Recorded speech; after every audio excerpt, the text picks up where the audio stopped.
Hello, I'm John Grom, and welcome to our 88th Right and Left Discussion Forum.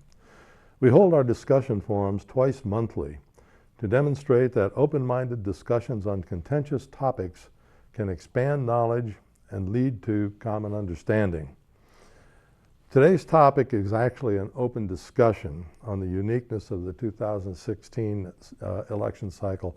But one of the things I'd like to point out is that this program is being recorded on October the 20th, the morning after the last presidential debate. So if you hear references to things that were said last night, recognize this is the morning after. And beginning on my left to start, well, he's not going to actually start it, I don't think, our discussion, since it's an open discussion. But on my left is Jerry Ritzman, partner of Ritzman Pharmacies. On his left is Patty Haskins, retired math teacher and member of the Wadsworth City Council. On her left is Bryan Laubaugh, president of R&B Financial Services. And on his left is Charlie Aukerman, journalist and educator. To the panel, I don't think anyone would argue that the 2016 presidential election cycle is a boring repetition of those that have come before it. I would like to hear the panel's opinions on just how this election cycle is unique, and is that uniqueness a good thing? Anyone can dive in. The one thing I thought that was really different about this election is the use of technology. We have 24-hour news cycles. We have instant access to anything and everything that is being said, be it via Twitter, be it over the internet, be it hacked emails that comes out. And for this reason, I think we've had more scrutiny upon the candidates than we've ever seen in the past. You know, this election has been tough. Very nasty things have been said on both sides towards the other candidate, towards their surrogates and by their surrogates. But what we're seeing is more people are hearing about things than they have in the past. Where, you know, in the past you didn't know about the affairs of presidential candidates. You wouldn't hear of what they said in private speeches. You wouldn't have the instant background to come up with. You wouldn't have emails provided by WikiLeaks, this type of thing, to debunk or agree with what a candidate is saying. For this reason, it has made it so contentious. And very honestly, I do not remember an election in my lifetime where the parties have been so divided to the point of not treating each other civilly, not listening to each other, not discussing issues, but rather outside influences as opposed to what we should be concerned about in electing a president. Mm-hmm. Right out of the box, the media has concentrated on Donald Trump. And even in the debates during the primary season, it seemed like most of the questions to the different candidates had to do with, well, what do you think about what Donald Trump said? Do you think that Donald Trump, or the media's treatment of Donald Trump, has been a big difference in this campaign? Well, Donald Trump was the one that was saying the outrageous things, and I think that's why he drew that attention to himself. I mean, it was stated in the Republican primary that he got how many millions of dollars of free advertising because he wanted to make himself the center of attention. And when things didn't look good for him, he said something outrageous so he could get more attention. Mm-hmm. Yeah, it's unfortunate because basically, you know, Mr. Trump is about as much of a Republican as Bernie Sanders was a Democrat. He's, you know, politics has a tendency to sort of go down that slippery slope to the mud, and we've been in that tar pit now for quite some time. And you know, I agree. It's with the media. You know, they interviewed the gentleman that runs CBS, and he said, you know, this is great business for us. We're selling millions and millions of dollars worth of advertising. Donald Trump, whether you like him or not, sucks up media, you know, like a black hole. And he's just a force that works well on the camera. He says things on social media. He inflames the argument, and I'm not sure. I know it's not gonna end up pretty, and that's unfortunate with where we're at right now in the political process. And I don't think anybody wins. I don't think at the end of the day the country's going to be better off no matter who they elect. I really don't think we're going to. I'm sorry, you don't think we will be better off? I don't think we will.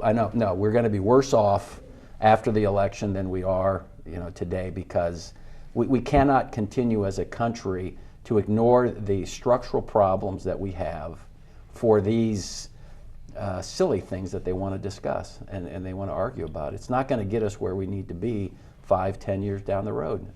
And watch the debates. The first couple debates, it was almost like a reality TV show. Yeah. I mean, it was crazy.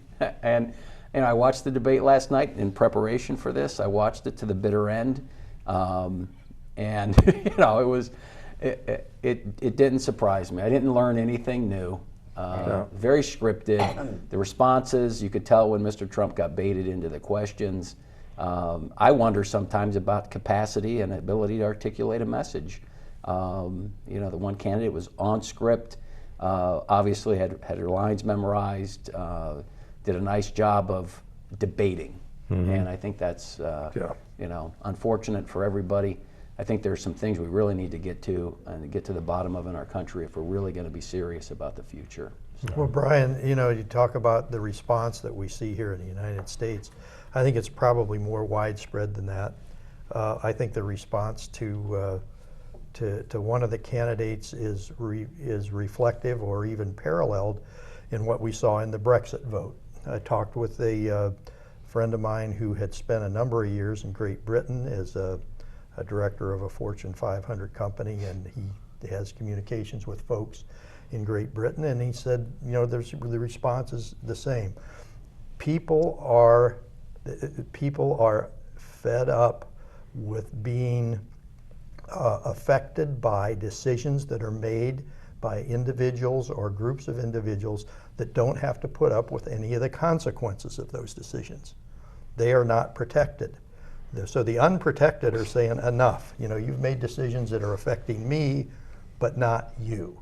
And that's, I think, so it's probably more widespread than just here in this country. I don't disagree with that.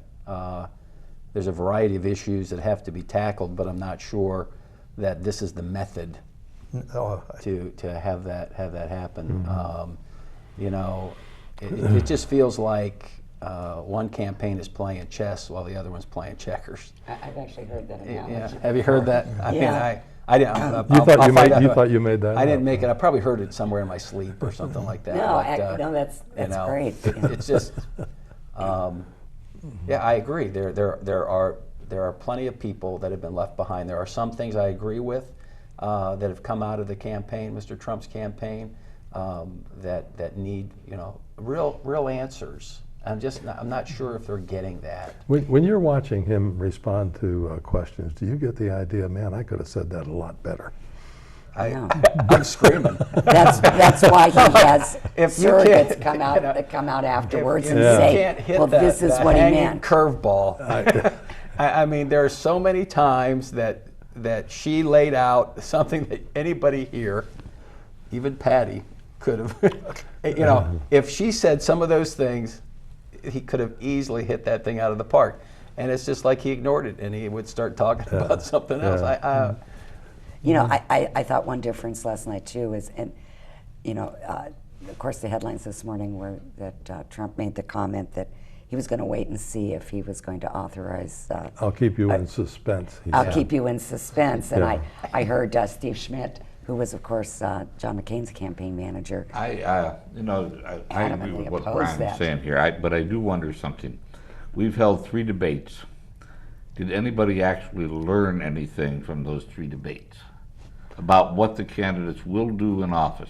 One of the things that I got this yesterday, I got an email yesterday spam email from the head of the Tea Party Patriots. I can't think of the woman's name. I mean, it's a national group. The national groups that contacted me to tell me that we've got to vote against Hillary because she's going to appoint the Supreme Court justice. Yeah. All right, that's a fundamental misunderstanding of the Constitution, because the president nominates, but it's the Congress that decides.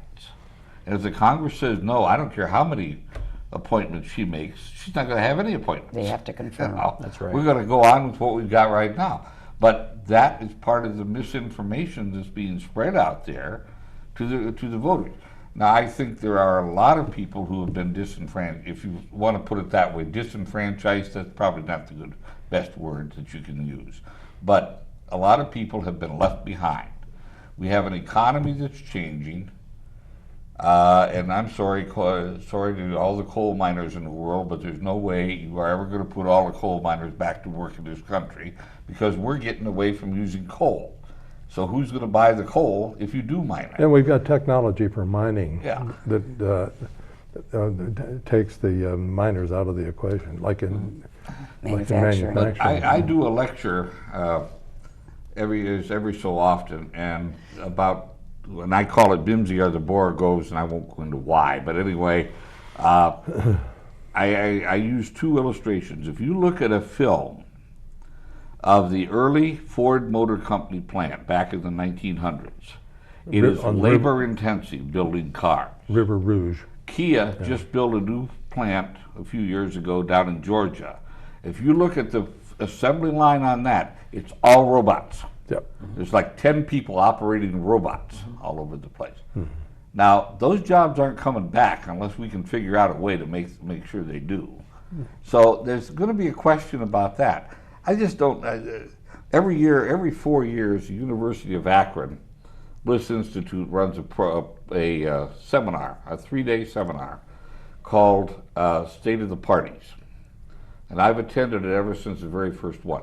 It eventually winds up as a book. But anyway, they bring in the political scientists and students all over the country, present papers. This will be one of the most interesting conferences next year that I've ever attended. To be honest about it. It'll be held next year. You and I have experienced the same number of presidential elections. Yeah. I mean, my first one was Kennedy-Nixon. But do you ever remember having even one candidate with such a tremendously unfavorable rating? I mean, we nominated two people that are soundly hated. How the heck does that happen? I know that there's a lot of conversation about anger, and that the things that people would like to see changed, and Trump talks about it. But I think on the Republican side, I think that what may have attributed to the fact that Trump won was that you started with 17 candidates.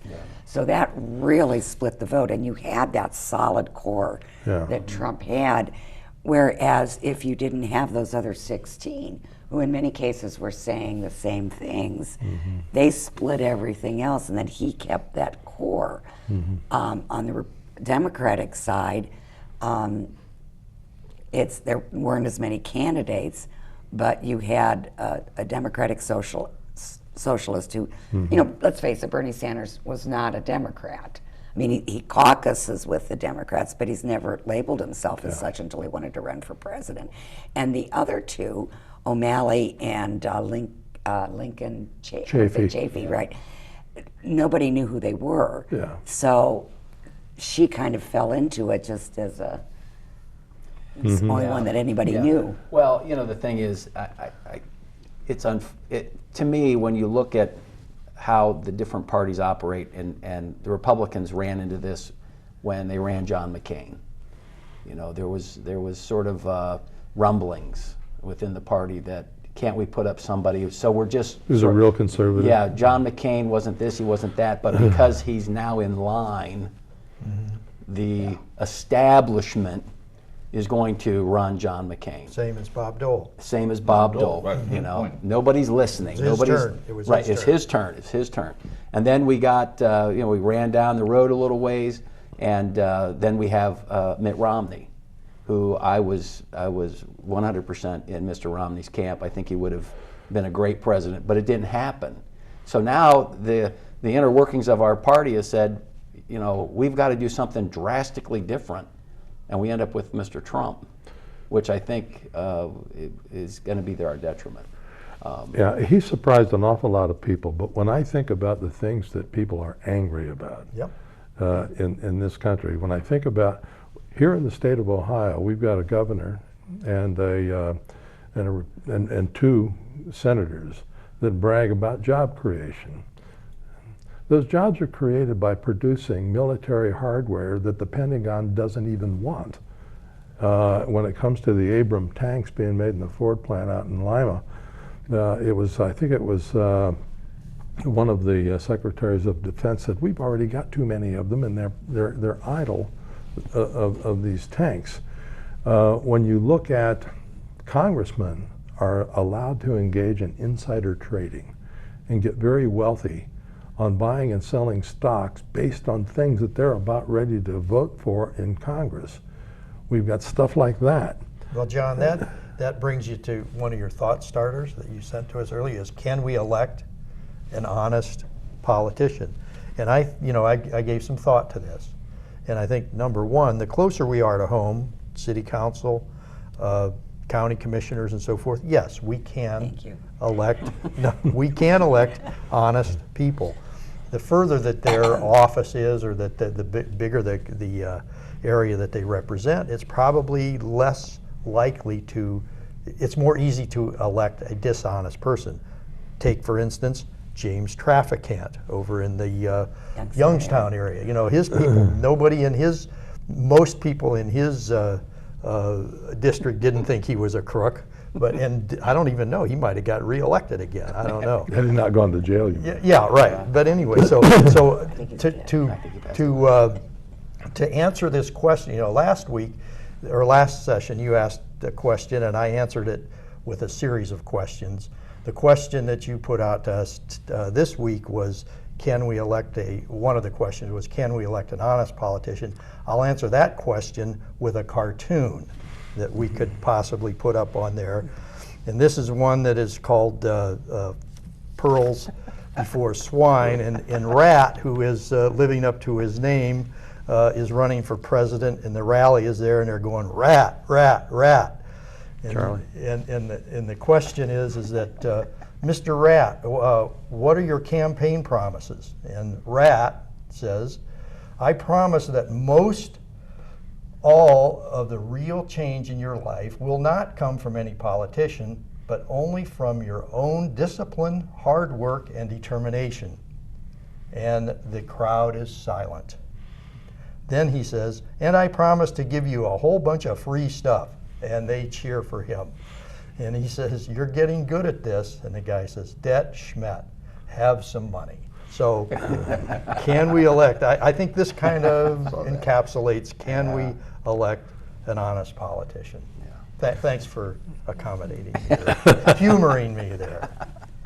One of the things that came out in the campaign last night that worried me, the thing that worried me more than anything else, is that Chris Wallace asked Donald Trump if he could support the winner of the election. And he said he would think about it, or he said, I'll keep you in suspense. But thinking back to the year 2000 and the tremendous contention between Gore and Bush in the Florida voting, and even after all of that and going to the Supreme Court, Al Gore was able to say, I don't agree with the Supreme Court, but I will fully support their decision, and so forth. One of the keys, and I think that Wallace pointed it out last night, I didn't hear it, I was in bed by the time he said it, but was that one of the key features of this country is peaceful transition of power.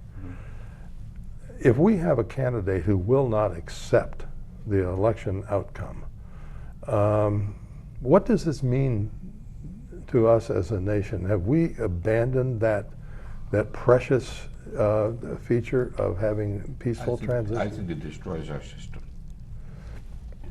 You know, Mark. I mean, Well, that's I'm gone a not little even farther than sure. I thought, but. No, I'm not even sure at this point that if Trump says that he will, whether his supporters will accept that. I mean, we're so divided right now that I'm concerned about the future, the long-term future of the system that we operate under. Everyone likes to say, well, we're not operating under the Constitution. We really are. You know, it's how you interpret the Constitution that matters. But I'm not sure that there'll be any acceptance of whoever wins. And it doesn't matter which party. I think at least 40 to 50% of the people are going to be upset. You know, And that's dangerous. But excuse me, doesn't that happen every 4 years, that there are a certain segment of the population? I mean, how many people still think that George Bush stole the 2000 election and did not accept his legitimacy? I don't know. the difference is, those are people that are listening to it. Now, I have already heard Trump supporters, and this was before last night, that when questioned about this, said, we're going to have a revolution if he doesn't win. There's a number of differences. Number one, this is the candidate saying it, Yes. Right. not Not the supporters. people, right. Number two, you know, you mentioned cases where elections have been challenged. I mean, Kerry thought that he lost Ohio because of voter suppression, but he still accepted it. The Nixon-Kennedy election, it was, you know, it said that in Chicago and in Texas, because of LBJ being on the ticket, that he stole the election. And Nixon said, no, we have to have this smooth transition of power. Yes. Here you have Trump not saying this afterwards, not doing what he would have a right to do if he felt there was a disenfranchisement of his voters or if there was voter fraud. He's saying it beforehand. He's saying this election is rigged, and you know, and he's setting everybody up for that. He has done that throughout his entire campaign. Throughout the Republican primary, he stated that it was rigged. Well, he's not even on the same page as his running mate. Right. No. Okay. I mean, so there really is a capacity issue here when you're looking at Mr. Trump, and sadly you can just laugh at it because his own daughter, his campaign chairman, his running mate has said when they put that question to him that yes, they would accept whatever. Before the debate, Kellyanne Conway and Ivanka Trump and both he said and he that just would accept it. I really don't know if he puts much thought into anything before he engages his mouth. Okay, so I'm gonna put a little bit of Trump grain of salt on that because I just don't think he really thinks before he says something. And That's scary, though. It isn't is. Well, Yeah. it is. Well, sure it is. And we've been living through this nightmare, and it is what we have. So I would agree that there's anger. I'm just as angry, but there's a way to channel that. And I don't know, and I don't believe it's the way Mr. Trump is trying to channel this anger with people. I don't believe you burn down the government. We believe in limited government. We don't believe in what's happened over the last 8 years. I mean, I'm not a fan of Mr. Obama and all the rules and regs. I mean, there's half a debate right there that you could talk about. Yeah. You know, why are we at 1% GDP? We never get into that. We're at 1% GDP because we laid on our industries rules and regulations that have harnessed them and have kept them from really running their businesses. You know, we laid on Dodd-Frank. We've got the EPA out there doing all these crazy things. We've got this DOL fiduciary responsibility thing that's coming out that's going to basically impact, you know, everything that has to do with retirement accounts. So why are we at that? Well, it's because we've got Obamacare and all these other rules and regs and programs that have come out that the country cannot support. It just cannot, and it's going to, as far as I'm concerned, it'll collapse under its own weight. So I don't believe we're really getting to the substance. Has it bothered any of you that one issue that has not been brought out is the race relations in this country? It has hardly been referred to. We've got this huge mass incarceration problem that is very, very well known, and we're not doing anything about it. The president has given it some lip service about modifying the criminal justice system, but it is so heavily slanted against blacks their incarceration rate is just shameful. Exactly. But it doesn't get brought up. And it's not just that issue. There's others, like you were saying, that just aren't being discussed because we're centering on all these other topics and outrageous comments and scandals. And I get the impression sometimes that both parties adopt the theory that if I ignore it long enough, it'll go away. But an interesting thing, back in 2000, after the Gore-Bush election, I had the chance to interview a student, exchange student, here from one of the South American countries. And she wanted to know where the army was in the streets. Because in her country, she said, the army would have been out the next day. After what? I mean, the next day after what, the election? After the election, after that kind of an election where somebody else, where one guy gets popular and the other doesn't get popular. And she just couldn't understand how this system worked. And that's the thing that I worry the most about. It's at some point, our people, and for whatever reason, and I'm not going to blame the education system, although I do have a theory about that, that the people will just say, hey, this system doesn't work for me, and I'm going to revolt, like Patty mentioned.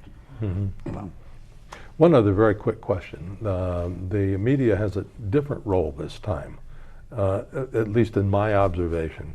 I watch CNN and Fox, and I go back and forth depending on when the commercials come up. And it is to me, very definitely, we've got Fox on the right and CNN on the left. I don't know if CNN's as much on the left as MSNBC's. Try that. Well, Try that. Yeah. Well, anyway, thank you very much. And I do have a quote this time. Now, every 2 years, the political industry fills the airwaves with the most virulent, scurrilous, wall-to-wall character assassination of nearly every political practitioner in the country, and then finds itself puzzled that America has lost trust in its politicians. That's Charles Krauthammer, one of my favorites. I like Charles Grom. Do you really? Well, thank you very much, gang.